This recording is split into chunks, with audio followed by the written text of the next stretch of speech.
नमस्कार, जय शिवराय। श्रावण चालू व्हायच्या आधी ही रेसिपी जरूर करा।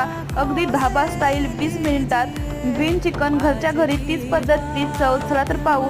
त्यासाठी इथे मी चिकन शिजवून घेतलेलं आहे।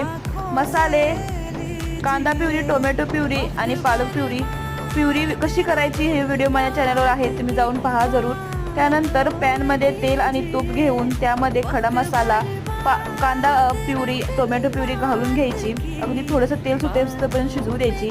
नंतर त्यामध्ये मसाले, हळद, लाल तिखट, मीठ, जिरे पावडर, चिकन मसाला, गरम मसाला घालून पुन्हा हे थोडंसं तेल सुटेपर्यंत शिजू द्यायचं। नंतर पालक प्युरी घालून अशा प्रकारे पुन्हा हे थोडं तेल सुटेपर्यंत शिजू द्यायचं। आता हे ते वापरलेलं आहे चिकन शिजवलेलं, कच्चं चिकन वापरायचं नाही जेणेकरून वास येणार नाही। त्यानंतर रशातलंही आपण चिकन वापरायचं आणि थोडा रस्सा घालून हे मटण शिजवून द्यायचं। आणि माझ्या चॅनलला सबस्क्राईब करा जेणेकरून माझे व्हिडिओ तुम्हाला पाहता येतील।